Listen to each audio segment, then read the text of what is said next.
Welcome to the Great Detectives of Old Time Radio. From Boise, Idaho, this is your host, Adam Graham. If you have a comment, email it to me, box13@greatdetectives.net. Follow us on Twitter at Radio Detectives, and become one of our friends on Facebook, facebook.com/Radio Detectives. I do want to remind you the program is brought to you in part by the financial support of our listeners. You can support the show on a one-time basis at support.greatdetectives.net. You can also become an ongoing contributor at patreon.greatdetectives.net. Also, over at greatdetectives.net this weekend, be sure and check out my review of the audio drama Too Many Have Lived. You can get all of my reviews automatically sent to your Kindle, and you can try that service out free for 2 weeks in the Kindle store. Just search for the Great Detectives of Old Time Radio. Well, now it's time for today's episode of Dragnet. The original air date, July the 19th, 1951, and the title is The Big Sophomore.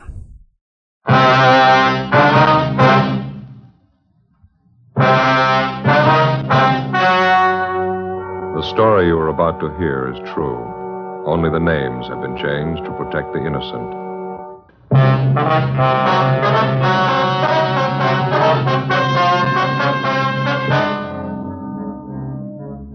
You're a detective sergeant. You're assigned to Juvenile Bureau.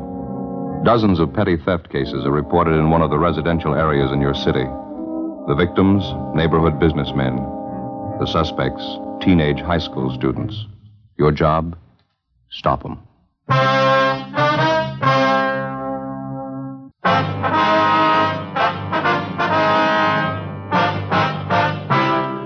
Dragnet, the documented drama of an actual crime.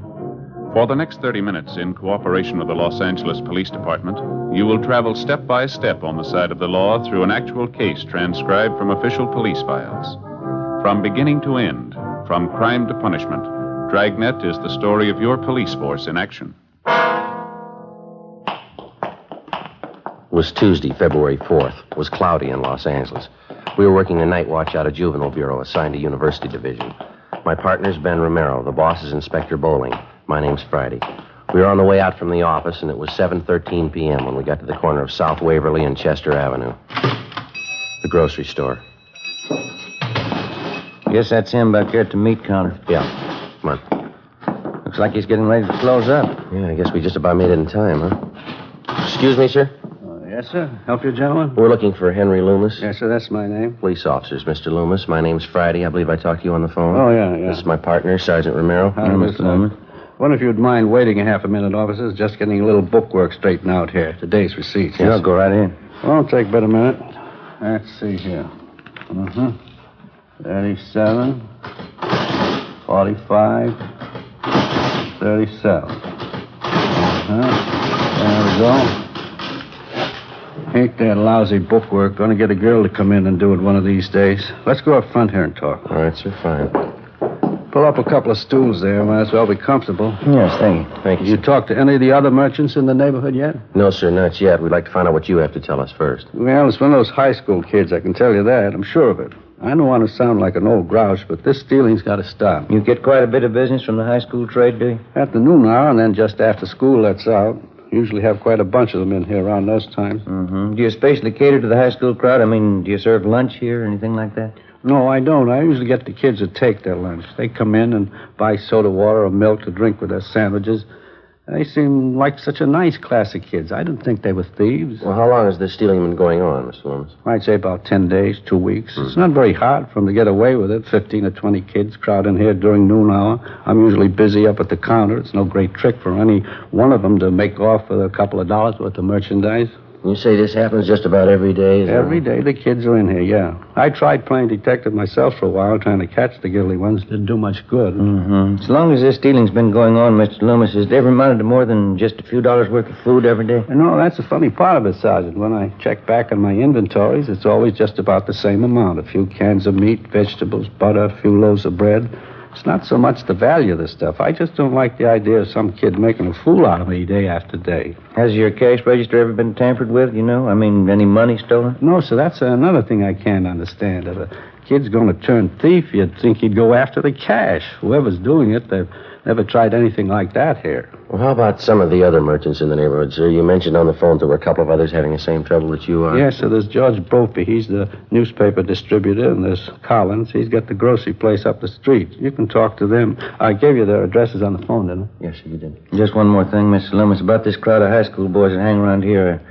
Any of them in particular you might suspect? As a matter of fact, there is. I certainly can't prove anything, but I just have a feeling about it. I don't like the boy. Just one boy, sir? Yes, sir, there may be more than one that's guilty, but this young fellow I'm pretty sure of. What's his name? I hear the kids call him Harry, red-haired boy, curly red hair, tall, a few freckles. Won't be hard to get his last name if we need it. Mm-hmm. Is there anything else you can think of that we ought to know? You go up the street and talk to the other two men, Sergeant, George Brophy and Collins. They might have something more for you. I think I've told you about everything.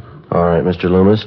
I've got your home phone here. If we want to contact you later tonight, I'll call you there. Is that all right? Perfectly all right. Here's our card, sir. You can call us at that number there anytime. All right, thank you. What do you think's behind the whole thing, Sergeant, this cheap stealing, nickel and dime stuff? I don't know, sir. We'll try and find out for you. Just doesn't make sense stealing like that day after day. You'd think even a kid would know that you can't go on stealing forever. Yes, sir. A lot of them give it a try. From the very start, the whole pattern of the case and the thief's method of operation made little or no sense at all.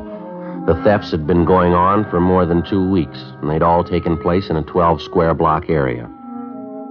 In each of the 24 cases reported to us, not one of the thefts had been for more than $5, either in cash or merchandise. The thief's scene of operation included 2 grocery stores, a drugstore, coin boxes attached to the newsstands in the neighborhood, and a 5 and 10 cent variety store. With one exception, all of the cases involved theft of merchandise only. The breaking open of coin boxes attached to newsstands was the single instance in which money was taken. The total sum was less than $3.50. 7:40 p.m. Ben and I left the grocery store and went up the street to the home of George Brophy. He was the neighborhood newspaper distributor who operated the coin box newsstands which had been broken into. Well, I think you can just about count on it, Sergeant. It's one of the kids in the neighborhood doing all this. Either that or a couple of them are working together. What makes you so sure about it, Mr. Brophy? Well, for one thing, we got more than our share of kids out this way. A lot of them are from poor families, underprivileged, you might say. Mm-hmm. I guess they figure it's one way of picking up extra spending money. I got nothing against the kids myself. A few nickels they get out of those boxes, I wouldn't prosecute them for that. Well, sir, that's not exactly it. The point is they're stealing. If they get away with this small-time stuff, they might figure they're ripe for something bigger. Probably be the best thing in the world for them if we can stop them now and set them on the right track, don't you think? Yeah. Put in with you there, Sergeant. I don't know how much I can help you, though. Do you have any idea at all who it might be that's breaking into the coin boxes? Well, like I say, I have nothing against any kid myself, but there is one of them around the neighborhood I've been a little suspicious about, a red-headed kid. What's he look like, you know? Red hair, freckle face, kind of tall and gangly, typical high school kid. Old Loomis down at the grocery store, he's been a little leery about the same kid, too. Well, why do you single out this red-haired boy, Mr. Brophy? Well, he... Oh, excuse me, I better grab Right it. ahead. Yes. Hello. Oh, yeah, Maggie, hi. 4 of them. When are they born? Is that right? All right. Born this morning. 4 of them, huh? Yeah, just a minute, I'll call. Grace, Yeah, honey. it's for you, Maggie Harris. Oh, okay. Thanks. Excuse me, officer. A friend of my wife's, her cat just had 4 kittens. Oh, I see. Oh, where were we? Oh, yeah, about the kid. Yes, sir. Why do you suspect Well, there's a couple reasons, Sergeant. Late one night when I was making my collections, I spotted the boy hanging around one of the newsstands. Didn't look like he had any business there that time of night. He looked up and saw me coming. He turned and ducked down a side street. Well, do you have any idea where this boy lives, Mr. Brophy? No, can't say I do. He goes to that high school a few blocks up on South Waverly. I know that. It's the same boy that the grocerman had his eye on. You said there were a couple of reasons why you were suspicious of this boy, Mr. Brophy. Yeah. Well, this other thing doesn't mean too much. There wasn't anything really wrong with it. It just seemed a little queer, that's all. What was that? Well, I dropped in at the safety liquor store down the street last week. I wanted to pick up a little something. I saw the same kid in there. He was asking Benny, the guy who runs the place, if he'd sell him a 5th of bourbon. I heard the kid saying it was supposed to be for his father. His father was sick and couldn't come in. Of course, Benny turned him down. He wouldn't sell it to the kid. And that was the extent of it, huh? Yeah, that's all. Wasn't anything wrong with it. Kid didn't insist. I thought it was just a little out of line sending a kid after liquor. Well, it's about the size of it. How about some of the other merchants in the neighborhood who have been bothered with these petty thefts? Do you know if any of them are suspicious of this boy? No, I wouldn't know that. Henry Loomis down at the store is about the only one I know of. Well, thanks very much, Mr. Brophy. If anything else comes up, you can get us at the number on this card here. Oh, okay, Sergeant. Fine. If I can help at all to clear this thing up, I'd be glad to do it. Well, we'll probably be checking back with you, and thanks again, sir. Sure is funny, the whole thing. I get a big laugh out of it. Sir? Oh, I mean the friend of my wife's called Maggie Harris. Cat had 4 kittens, like I told you. Uh-huh. Sure get a big laugh out of that. I kept telling her. She wouldn't believe me. What's that, sir? Well, she thought the cat was a male.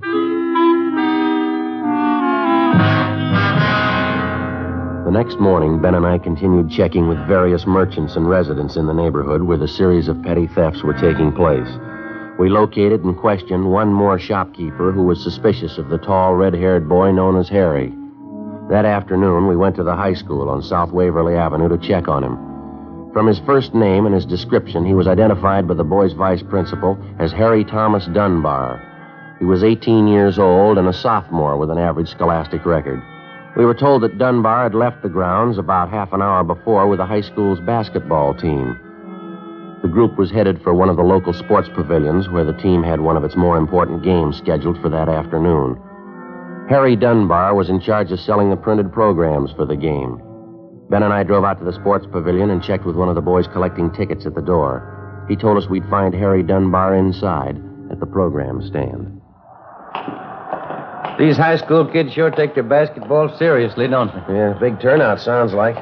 We're going to be lucky if we can find that boy in this crowd. Yeah. You see him anywhere? No. Which side is the program stand supposed to be on? Well, there's a lot of them along and through here on both sides. Guess we better start checking them out. Yeah.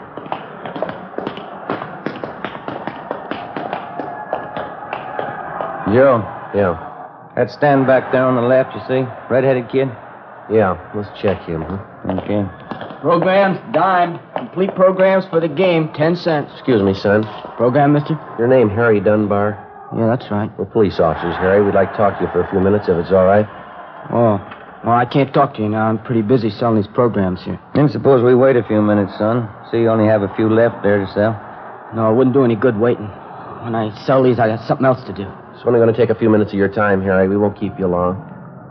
What is it, officer? What do you want to talk to me about? Just have a few questions for you, son, that's all. Can you step out in the lobby with us for just a minute? What's it all about? I'd like to know. We'd just as soon not talk about it out here. Oh, all right. We can go up this ramp here. All right. There's a hallway back here. Runs underneath the stands, won't be so noisy. Fine, we won't keep you long. Just a few routine questions. This ought to do okay. What is it you want to know about? Do you know a Mr. Loomis? Harry runs a grocery store near the high school. Yeah, old man Loomis. I go down to his store and eat lunch sometimes. Why? How about a Mr. Collins? He runs another store near the high school. Yeah, I know the place. Sometimes I go there, too. A bunch of the kids hang around there during lunchtime. We've had quite a few complaints from Collins and Loomis, some of the other stores in the neighborhood, too. We're checking on some of them. Thought maybe you could help us out, Harry. No, I couldn't help you any. Mr. Collins and that old man Loomis, they don't like us. They want to get us in trouble. I think they're lying. Lying about what? About us kids stealing things out of their stores. I bet they even told you I'm stealing things from them. Are you, Harry? Of course not.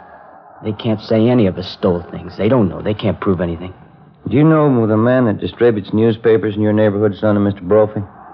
Who? Mr. Brophy. Some of the coin boxes on his newsstands have been broken into. He thought maybe you could tell us something about that.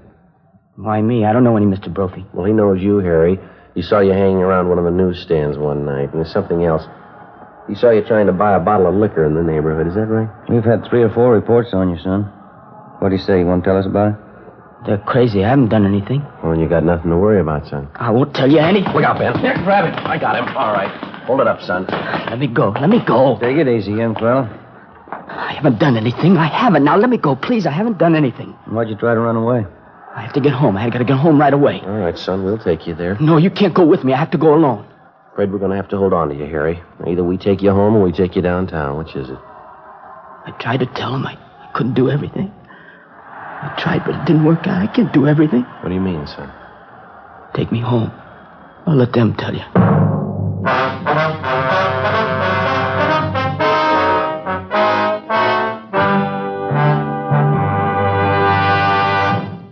You are in the forgery division of the Metropolitan Police Department. Handwriting analysis.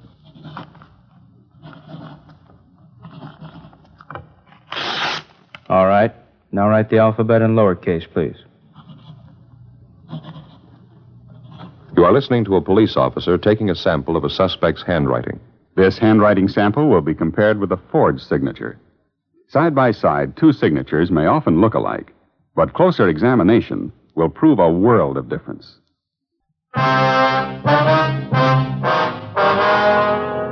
Wednesday, February 5th, 4:15 p.m. We left the sports pavilion, got in the car, and started to drive our teenage suspect, Harry Dunbar, to his home. On the way, we questioned him about the series of petty thefts which had been going on in his neighborhood. We asked him about stealing merchandise from the grocery store run by Mr. Loomis. He admitted he was responsible. He said he'd been stealing things from the store for more than a month. We asked the boy about the petty thefts from the grocery store operated by Mr. Collins. Again, he told us he was responsible. He also admitted stealing from the neighborhood drugstore and the variety store, in addition to breaking into the coin boxes on the self-service newsstands. In each instance, he described his method of operation. He estimated that over a period of some 4.5 weeks, he'd stolen approximately $50 in merchandise and about $5 in cash. We asked him why. He refused to answer. You must have had a reason for doing all this, Harry. Why don't you tell us? We're going to find out sooner or later. Sorry, officer. Is the next turn to your left? Okay. What's the matter, son? You afraid of what your folks are going to say? No, that's not it. I never stole anything in my life till this time. When I started in, I didn't think of it as stealing. Something I had to do, that's all. I couldn't help it. That doesn't make much sense, Harry. What do you mean you couldn't help it? It's the truth. You gotta believe me. There wasn't anything else I could do. Well, what was it then? Was somebody forcing you to steal? No. Can't you just believe me? It's something I had to do. Sergeant, can't you let me off here? I'll walk home the rest of the way. I promise you I'll come in and see you tomorrow, huh? Well, you know we couldn't do that, son. You've already admitted stealing from a half a dozen stores in the neighborhood, breaking into those coin boxes. It's going to have to be straightened out one way or the other. But I can pay him back for what I took. I got a job. I'll pay back every one of them. I believe you, son, but there's still a lot of explaining that's going to have to be done. This is the 1500 block, Harry. Want to point out your house for us? Son? Can't we fix it up some other way? We don't have to go to my house, do we? The sooner you face it, the better. Now, how about it? Keep on going. It's way down the end of the block there. Well, now, which is it, son? There's no houses beyond this. It's just that shack down there. That's my house. Okay, Harry.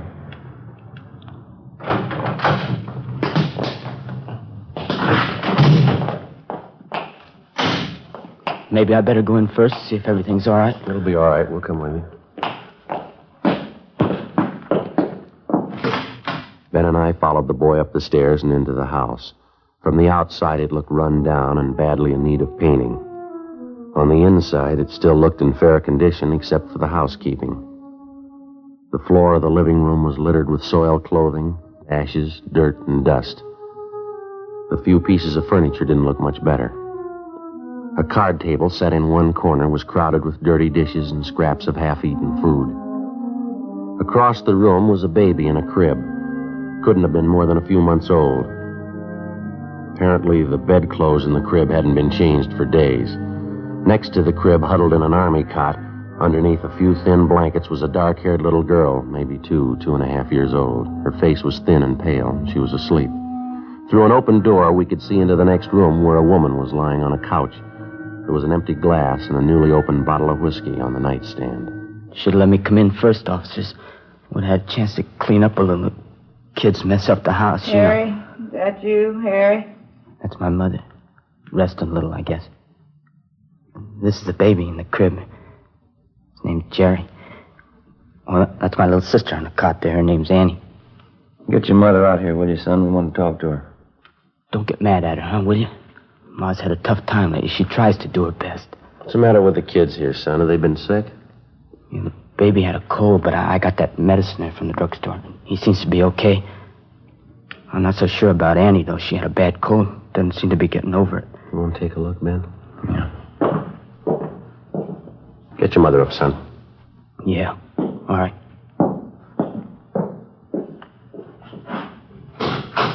Hey, Ma. Ma, get up, will you? What is it? Who'd you bring home with you? A couple of policemen. They want to talk to you. What'd you bring them in for? Close the door there. I have to fix up a little. My mother will be right out, officer. All right, son. Joe? Yeah. We better get to a phone right away. It looks pretty bad. What is it? Baby needs a doctor. A little girl here. I hope she does, too. What? I'm not sure she's alive.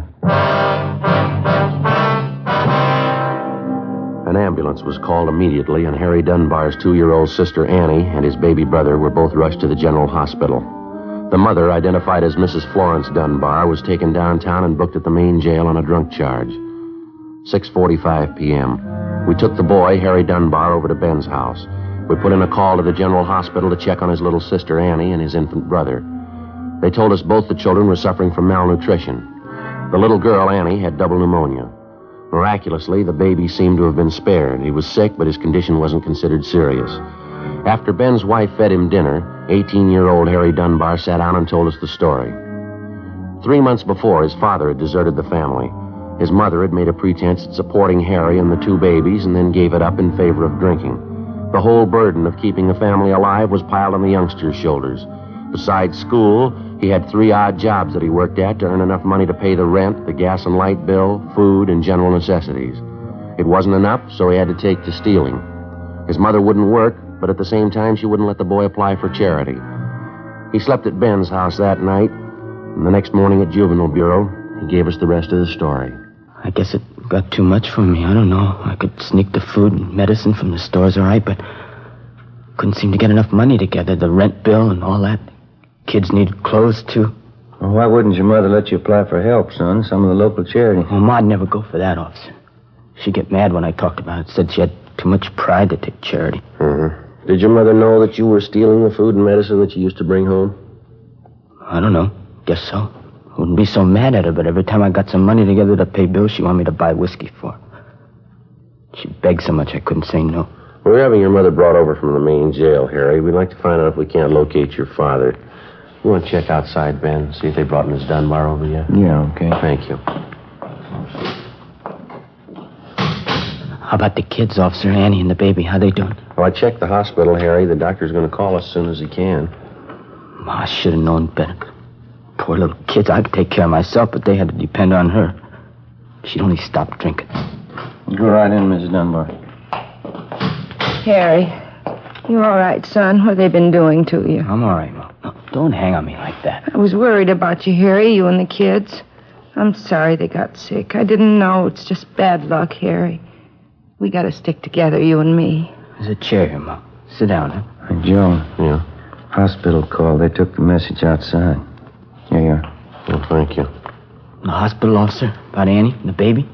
Yeah, that's right, son. About your little sister, Annie. What about her? What'd the doctor say? Well, it's not good, Harry. The doctor called and said Annie had pneumonia. Pneumonia. She'll be all right, though, huh? They'll take care of her?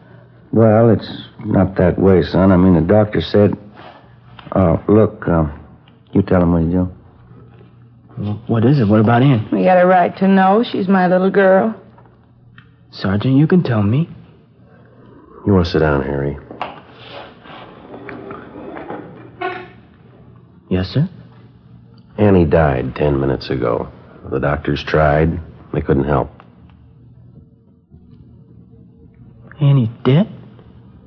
That's right, son. She's only a little kid.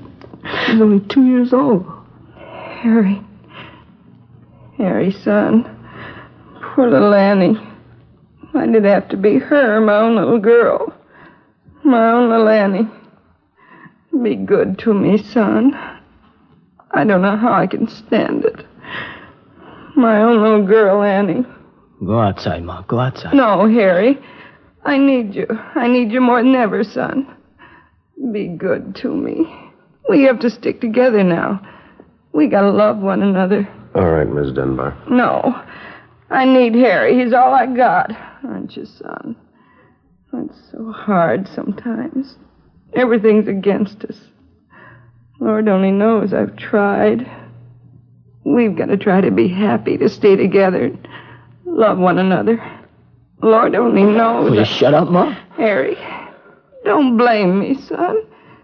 We've got to try to be happy. I blame you. Anybody blame you. You killed her. Poor little kid, you killed Annie. Harry, don't say it. Don't say it. I will say it, Ma. You did it. The whole terrible thing. Annie's dead. You did it. Don't you know what I mean? Don't, son. Don't hurt me. All right, Harry, now take it easy. You know it, too, don't you? She did it. Her and her whiskey and her drinking and laying around, not even caring about the kids. I tried to tell you, Ma. It's the least you could have done. Take care of the kids. See they're all right. You had to drink. You wouldn't work. You had to lay around. Don't you understand? I couldn't do it all. I tried. I couldn't do it all. You had to go on drinking and lay there and watch Annie die. Please, son, don't say that. We're going to love each other. I wouldn't hurt Annie. You know your mother never do that. You're not my mother. You're not anybody's mother. You don't know what you're saying. Harry, I'm your mother. Lord knows I've tried to be a good mother. You don't mean what you're saying. Goodbye, Ma. I hope I never have to see you again. Harry, please, don't go. Ben, you better go get her. Yeah?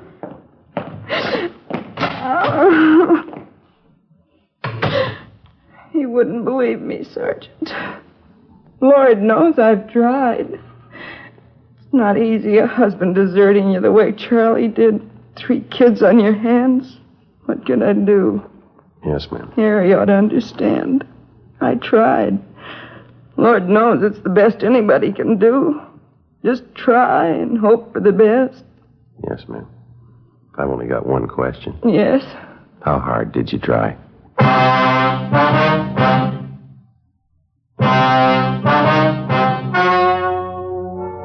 The story you have just heard was true. Only the names were changed to protect the innocent. On April 23rd, trial was held in municipal court, city and county of Los Angeles, state of California. In a moment, the results of that trial.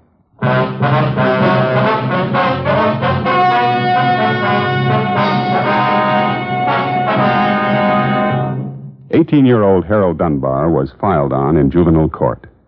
After the hearing, the court directed that the 2 Dunbar children be placed in a foster home. Mrs. Dunbar was permanently deprived of the custody of her children.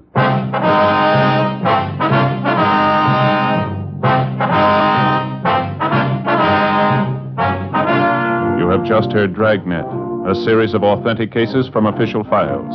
Technical advice comes from the Office of Chief of Police W.H. Parker, Los Angeles Police Department. Fatima Cigarettes, best of all long cigarettes, has brought you Dragnet, transcribed from Los Angeles.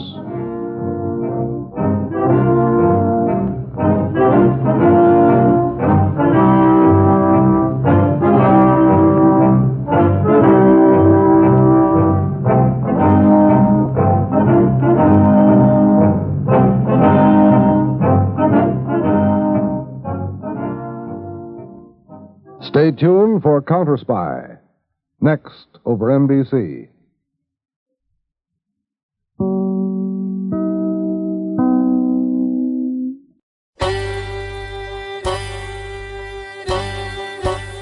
Hi, this is Andrew from OTRWesterns.com. I wanted to invite you to come take a look at our site. We stream live OTR Westerns 24 hours a day, 7 days a week, along with putting out podcasts of old-time radio westerns. Check us out at OTRWesterns.com. You're listening to The Great Detectives of Old Time Radio with Adam Graham. Now let's get back into the show.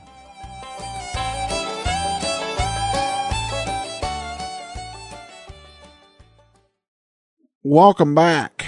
Well, a very unusual turn where the juvenile suspect actually turns out to be a victim, just desperately trying to do everything he can to keep his brother and sister alive, and clearly just, out of his depths, not knowing what to do. It's one of those, understated human gestures where he didn't spend the night in juvenile hall. They went ahead and they brought them in for meals at the Romero house, which I doubt is something that you would find even in small town police forces today, but let alone a big city.